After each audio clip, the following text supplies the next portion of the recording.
once we make the wholly subjective decision of wanting to chase higher standards and getting into new social circles that have people that are so much better than the people that we previously befriended or made acquaintances with, we also create victims of collateral damage. We also offend and make people that didn't really do anything that wrong feel bad. People that actually maybe even helped you create memories or improve yourself. Maybe they were even crucial to your self improvement. Now, I'm talking about this because I've noticed this trend in teenagers, and pretty much with it's not even a trend, it's basic human nature. Teenagers start disregarding their parents because they think that now, because they're a teenager and because they're craving power, I don't know, social integration, whatever it is that teenagers crave. I'm 14 years old, and I still do not know, which is probably the problem. They start disregarding their parents because they think that they are just a remnant of the past. They are an archaic way of looking at life. They're archaic people that are not relevant anymore and start chasing romantic relationships, long-lasting friendships, or just whatever makes them feel socially integrated, whatever makes them feel, I don't know, like maybe they're being a little bit risky, or maybe they're, I don't know, just risking something instead of actually staying in their little parent comfort zone.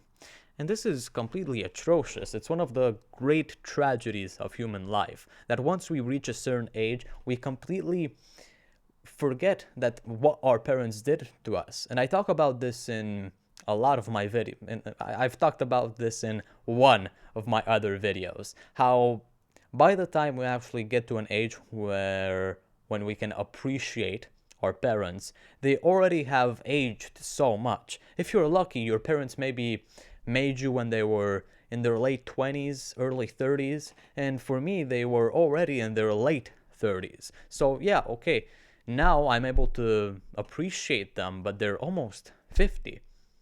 And most people never get to appreciate their parents, never actually create a mindset or create a character that's virtuous enough to actually acknowledge the efforts and the pains that their parents actually had to go through in order for them to have a good life.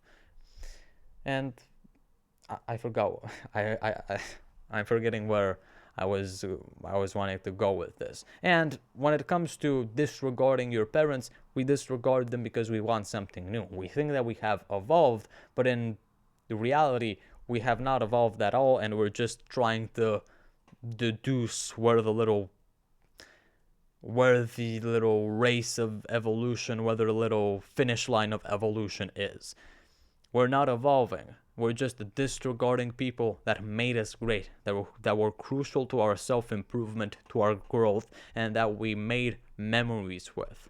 And this happens with a lot of people, and it's especially tragic because self-improvement in the modern day means improving so hilariously much and at such a high rate. Like, for example, if you're just starting out with self-improvement, which I doubt if you're watching this video, and are trying to optimize your sleep, optimize your diet, optimize your exercise routine, well, you're already making giant leaps. It's like climbing up a flight of stairs, but actually skipping 3 steps every single time. You are progressing like a madman, like a lunatic, and it's so much easier at the start.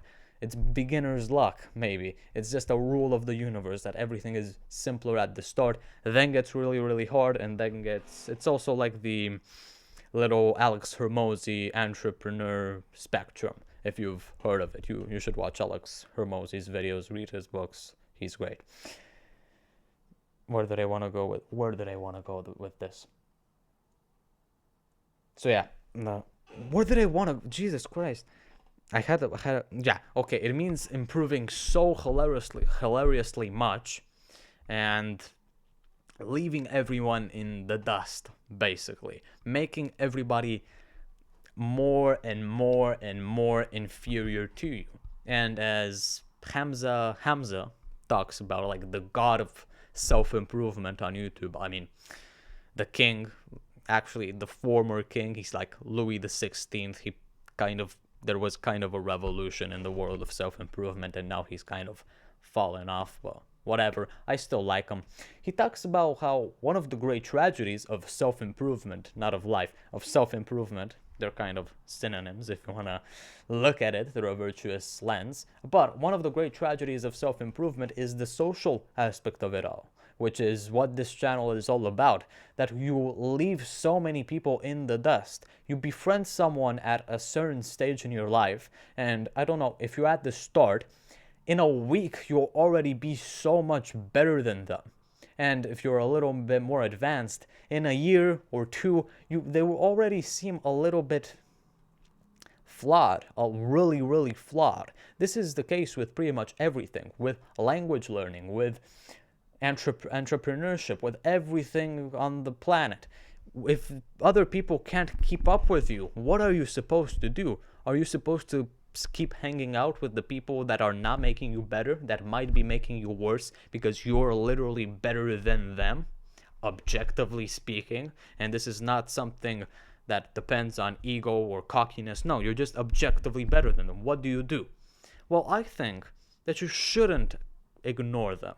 I don't think you should completely cut them off. Of course, if they're being extremely toxic and literally making you worse, making your life worse, making everything about you worse, you should probably cut them off.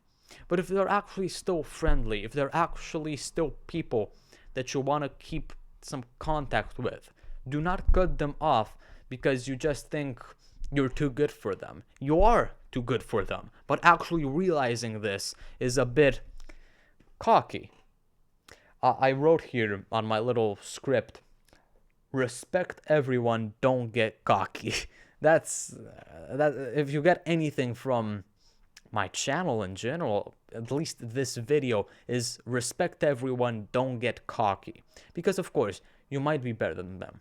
If you like philosophy, if you like rhetoric, if you like the exact sciences, the social sciences, yeah, you're probably going to surpass them, leave them in the dust, literally, eating up sand, whatever. Yeah, okay, if you actually stay committed to what you're doing, that's what's going to happen. But that does not mean that you have the right to make them feel as if they have failed you, to make them feel as if they are so inferior to you that they don't have the right to message you or contact you. Do not block the people that you think are inferior to you. That is the definition of arrogance. It's the basic difference between confidence and arrogance, in my opinion. Confidence is knowing that you're kind of a black sheep, that you know that you kind of stick out like a sore thumb when it comes to the quality game, and the human quality game, but still respecting other people and not being disrespectful with it. Arrogance is looking at it, acknowledging that you might be better, and making everybody feel as if they are worse, making it an intention to actually infect your own superiority onto everybody. That is not where you want to go. And one of the greatest pains, one of the greatest challenges of life is being confident in yourself without having idiots call you arrogant. Because I've had a lot of people call me arrogant, and I'm kind of insecure about it, because sometimes I don't even realize if I'm confident in myself or arrogant. What's the fine line? Or are complete goddamn imbeciles just calling me arrogant, just throwing that word around, one of the cardinal vices, actually throwing that word around as if it's, I don't know, poopy face, and making everybody feel bad and reducing everybody's self-confidence. Because if you call a self-confident person arrogant, well, you're probably just going to cripple them. Well, whatever.